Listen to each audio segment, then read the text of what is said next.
2023년도에 이제 국세청 사무처리 규정에 따라서 감정가액하고 기준시가 차이가 10억이 넘어가거나 아니면 그 비율이 10%가 넘어가게 되면 우리가 감정평가를 할 수 있습니다라고 사무처리 규정을 새롭게 만든 바가 있어요. 올해부터 주택에 대해서 감정평가를 할 수 있는 게 그 과세 기준보다 좀 더 촘촘하게, 그래서 차이가 5억이 넘어가게 되면 사후적으로 감정평가를 할 수 있게끔 내역이 나왔기 때문에 우리가 소위 말해서 기준시가하고 매년 나오는 공시가격하고 차이가 5억이 넘는 게 그렇게 큰 기준이 아닙니다. 누구나 감정평가 대상이 될 수도 있다.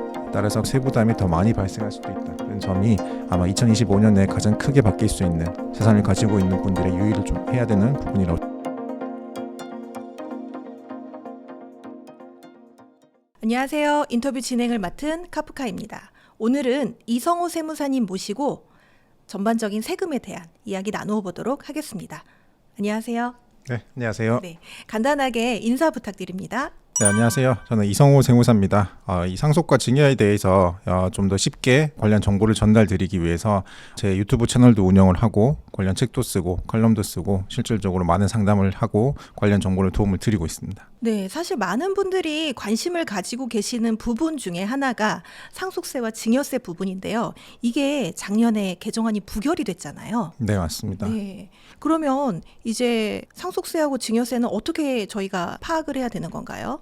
일단은 뭐 부동산이든 뭐 재산 종류와 상관이 없이 주식이든 코인이든 간에 어느 정도 내가 일정 수준 이상의 재산을 형성을 한, 소위 말하는 자산가라고 한다면 많이들 고민을 하시는 것이 이제 상속세와 증여세에 대한 부분이 현실적으로 더 다가올 수밖에 없습니다. 그래서 지난 12월에 국회에서 결국에는 상속세 개정안이 부결이 됐습니다. 네. 그래서 사실 이제 올해 이제 해가 새로 바뀌었습니다만은 새로운 기조에 따라서 이런 이제 정책이 새롭게 바뀐다고 하더라도 이미 지난 과세 세제 개편안이 부결된 내용에 대해서 다시 그것이 수면 위로 드러나서 이 세법 개정이 다시 논의될 가능성은 개인적으로는 많지 않다고 보여지는데, 그렇다면은 지금 현재 상태대로 상속세에 대한 부담 혹은 증여세에 대한 부담은 그대로 가져갈 수밖에 없겠죠. 일단은 사실 지난 연말에 상속세 상담을 많이 하면서 경우에 따라서 많은 분들께서는 이제 부모님께서 해가 바뀌고 2025년도에 또 이제 상속이 개시되었으면 하는 바람을 가지신 분들도 사실 많아요. 네. 왜냐하면 지금 상태에서 내가 상속세 계산을 하게 되면 상속세가 한 6억 정도 세금이 나오는데 소위 말해서 개정안에 따라서 세금을 다시 계산한다고 했을 때는 세금이 한 푼도 없다 보니까 이런 세금 부담 차이 때문에 사실 의도적으로 상속세에 대한 좀 개정안이 적용되고 난 이후에 내가 상속에 대한 좀 신고를 했으면 좋겠다라고 하시는 분들도 사실 많았는데, 이 상속세하고 증여세의 가장 큰 특징이 뭐냐면 이 상속세와 증여세는 재산 자체에 대한 그 가치 증가분하고 같이 연동이 돼서 세금 부담이 발생을 한다는 거예요. 지금 상속세 및 증여세의 세율 체계가 최저 10%부터 최고 50%까지 누진 세율 구조입니다. 네. 그래서 이 누진 세율 구조가 불과 뭐 몇 년 전에 이렇게 개정이 된 게 아니고 사실 지난 24년 동안 한 번도 바뀐 적이 없다 보니까 그동안의 공제율은 그대로고, 또 재산 가치, 내가 보유하고 있는 아파트나 뭐 부동산이나 상가 건물이나 토지나 이런 부분에 대한 재산 가치는 계속 증가를 했다 보니까 재산 가치 증가에 따라서 사실 세금을 산정하는 그 과세 기준은 아주 예전에 머물러 있기 때문에 인플레이션을 많이 반영하지 못한다. 그러면서 시간이 지남에 따라서 한 개인이 상속세와 증여세를 부담하기에는 너무나도 큰 그런 시대가 되었다라고 하는 거고, 최근에 어떤 상담이 있었냐면은 이 상속세 상담이긴 한데 부모님이 이제 돌아가셨어요. 근데 그 부모님께서 예전에 이제 그 건설업을 운영하셨던 분이신데 상속 재산이 한 700억 원 정도 되셨던 분입니다. 그래서 이 700억에 대한 상속세를 계산을 해보니 상속세가 못해도 한 280억 정도 상속세가 나오는 거예요. 그러니까 내가 280억이라고 하는 재산이, 이 절대적인 기준이 한 사람이 평생 동안 모은 재산 가치가 아니고 내가 지금 당장 국가에 낼 세금이라고 하니까 굉장히 큰 부담으로 다가올 수밖에 없는 것이고, 그 다음에 또 큰 문제는 뭐냐면 내가 사실 이제 부모님으로부터 뭐 700억 중에 300억을 제외한 한 400억 정도 남는 재산을 받았다라고 한다면 나도 나이가 이미 환갑이에요. 그러니까 상속을 돌아가신 분도 나이가 이미 90이 훨씬 넘으신 분이시고 이 상담을 받은 자녀분도 나이가 이미 환갑이 훨씬 넘으신 분이기 때문에 내가 아버님으로부터 상속재산을 더 받는다고 하더라도 나도 그동안 이제 열심히 살아서 사회적으로 이룩해 놓은 재산이 많은데 이 재산을 더 받아서 내가 공격적으로 더 투자를 해서 재산을 늘리고자 하는 게 아니고 나도 그 다음 세대인 내 자녀한테 이런 상속을 염두에 뒀을 때 과연 그때 부담할 수 있는 세금도 얼마나 발생을 할 것인가에 대해서 생각을 해보면 이 상속세라고 하는 것이 예방적인 세금이 좀 많이 중요하다. 그래서 이 상속세 개정안이 부결된 내용에 대해서는 사실 개인적으로는 좀 많이 안타깝게 생각을 하고 있습니다. 저도 개인적으로 당연히 상속세와 증여세에 대해서는 좀 현실에 맞게끔 좀 개정안이 당연히 되었어야 한다라고 생각을 하는데, 그렇지만 이제 남은 그 현재 상태에서 어떻게 좀 준비를 할 것인가, 예방적인 측면에서 상속세에 대한 준비를 어떻게 가져갈 것인가에 대한 고민은 끊임없이 계속해야 될 수밖에 없다라고 좀 말씀을 드리고 싶습니다. 사실 지금 좀 현재 우리나라 정치적인 상황이 좀 불확실성이 가득한데 이게 다시 재논의돼서 개정안이 다시 상정될 가능성은 어떻게 보세요? 개인적으로는 이제 그런 필요성 측면에서는 당연히 개정이 좀 돼야 된다라고 보는데, 이미 지난 12월 국회에서 상속세가 부결이 됐기 때문에 단기간 내에 이런 내용이 수면 위로 올라와서 다시 논의가 된다고 하는 것은 이미 좀 시간적인 측면에서 관심도가 좀 많이 떨어졌다고 보고요. 그렇지만은 이제 지금 증여세 같은 경우에는 지난 7월 세법 개정안, 작년 7월 세법 개정안에는 상속세 개정안만 나왔고 대부분 증여세에 대한 개정안은 사실 이야기가 나온 적이 크게 나온 바가 없습니다. 그렇지만 상속세 같은 부분도 나중에 충분히 이제 개정이 돼서 세부담이 완화가 되면 좋겠지만, 대부분 중산층 이하의 서민분들께서 부담을 하시는 거는 상속도 상속이지만 내가 때에 맞게 살아생전에 자녀가 이제 본격적으로 사회활동을 하거나 아니면은 내가 사업을 하기 위해서 사업자금을 좀 마련해 주기 위해서 때에 맞는 증여를 할 때 발생하는 세부담도 무시할 수 없기 때문에, 개인적으로는 상속세보다는 증여세가 좀 더 시급하게 우선적으로 세부담이 좀 많이 개정이 되는 방향으로 이루어져야 되지 않나 생각을 하고 있습니다. 그렇다면 이제 이 방송을 보고 있는 구독자분들은 좀 어떻게 준비를 좀 하시면 좋을까요? 사실 이런 준비를 하는 거에 대한 답변을 드리는 게 개인적으로는 제일 어려운 질문이라고 저는 생각을 하는데, 일단 크게 두 가지가 있을 것 같습니다. 첫 번째는 이 상속을 대비하기 위해서는 그 전부터 소위 말해서 이제 10년 주기 증여라고 하는데, 이런 면세점 증여를 통해서 긴 호흡으로 내가 지금 현재 큰 금액은 아니지만 증여재산공제법인 만큼 증여를 하는 방안이 있을 것이고, 두 번째는 나중에 자녀가, 내가 이제 자녀를 키우고 그 자녀가 장성을 하지 않습니까?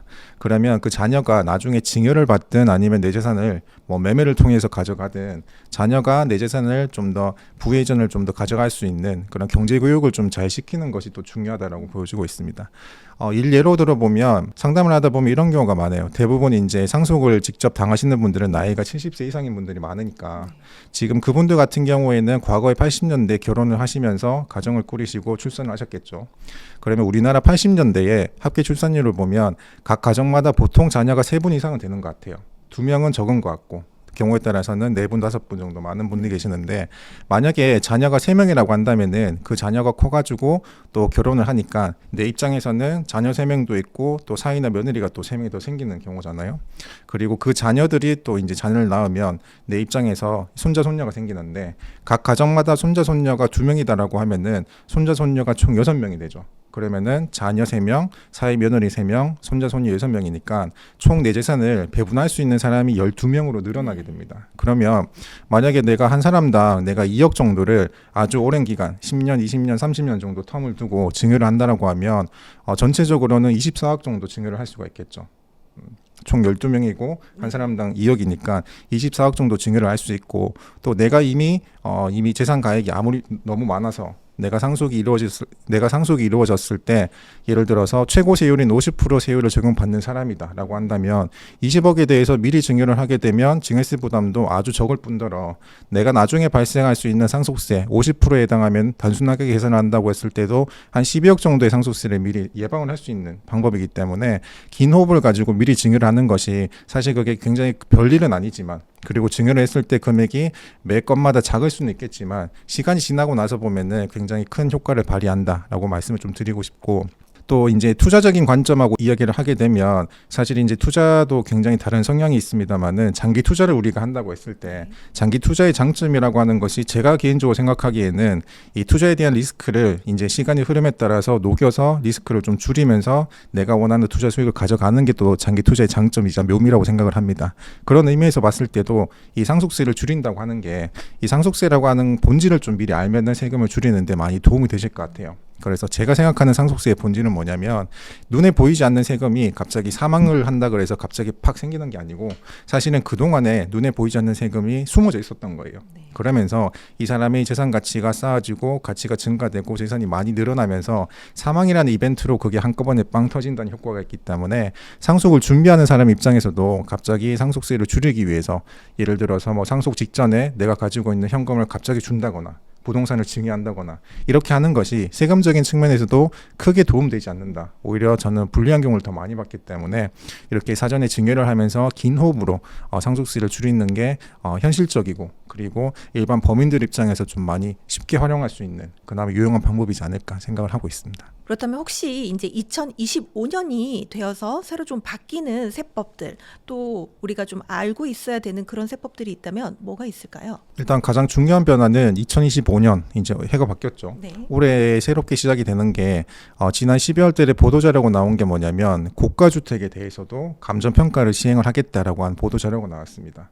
사실 이제 감정평가 사업이라고 하는 것이 2019년도에 최초로 이제 도입이 됐어요. 근데 그때는 감정평가를 할 수 있는 대상이 주택은 제외를 하고 실제 거주하고 있는 주택 이런 부분은 제외를 하고 내가 상업용 목적으로 주택 이외 부동산에 대해서 감정평가 사업을 실시를 했었습니다. 근데 이제 과세관청 입장에서 사실 세금을 걷어들이는 가장 손쉬운 방법이 이런 감정평가를 활용하는 거예요. 네. 왜냐하면 감정평가를 하겠다고 내가 법에서 명시를 하게 되면 사후적으로 이 기준시가하고 어느 정도 차이가 나는 재산에 대해서는 나중에라도 추가로 세금을 더 추징을 할 수 있기 때문에 굉장히 피로도도 줄이면서 세금을 아주 유의적으로 확보할 수 있는 가장 좋은 방법인데 지금 12월 달에 기재부에서 나온 보도자료 내용을 보면 소위 말해서 고가주택이라고 하면 가장 먼저 떠오르는 게 뭐 서울에 있는 뭐 나인원 한남 네. 뭐 특정 브랜드를 말씀드려서 좀 죄송합니다만은 실제로 보도자료에 나와 있는 거니까 또 뭐 타워팰리스 같은 아파트 이런 아파트에 대해서 실제로 이제 보도자료에 왜 감정평가를 해야 되는지에 대한 근거로 이제 제시가 된 바가 있습니다. 그래서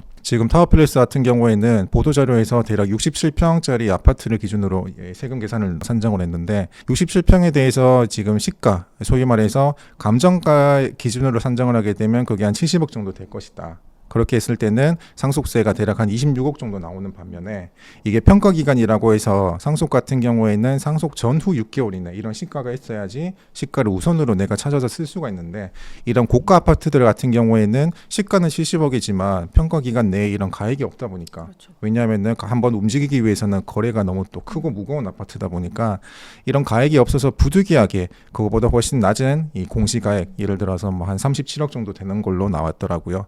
그러면은 내가 실질적으로 70억에 대한 상속세는 26억인 반면에 내가 34억에 대한 상속세는 대략 한 11억밖에 되지 않으니까 이 16억에 대해서는 국가 입장에서는 세금을 덜 거둘 수밖에 없는 상황이지 않습니까? 그래서 예외적으로 이런 고가 주택이나 소위 말해서 고가 단독주택에 대해서는 거래가액이 평가기간 내에 없다고 하더라도 일정 기준을 초과하게 되면 나중에 사후적으로 기준 시가가 아니고 감정가액으로 세금을 추가로 더 납부할 수 있도록 법제화하겠다라고 하는 내용이었고 그렇다면 그 기준이 얼마냐 그게 사실 중요한 거지 않습니까? 사실 이제 2019년도에 감정평가 사업이 맨 처음에 들어오고 나서 과세관청하고 납세자하고 다툼이 굉장히 많았어요. 왜냐하면 그 당시에는 이 정도 금액을 초과하게 되면 우리가 감정평가를 하겠습니다라고 명확한 기준을 제시를 못했습니다. 의도적으로 제시를 안 한 것도 있어요. 왜냐하면 그걸 악용할 수가 있다고 네. 판단했기 때문에.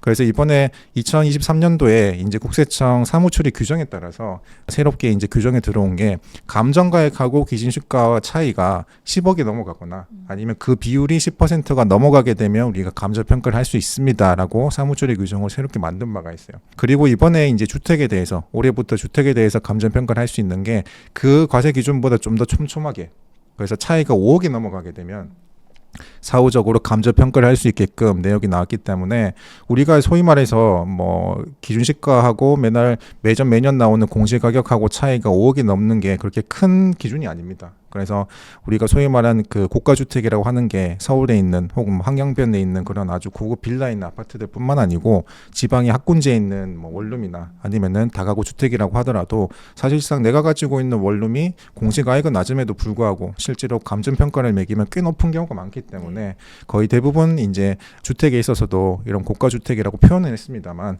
누구나 감정평가 대상이 될 수도 있다. 따라서 그럼으로 인해 가지고 세부담이 더 많이 발생할 수도 있다는 점이 아마 2025년에 가장 크게 바뀔 수 있는 자산을 가지고 있는 분들의 유의를 좀 해야 되는 부분이라고 정리를 하시면 좋겠습니다. 네, 그걸 하면 세속분은 확실히 더 되겠네요.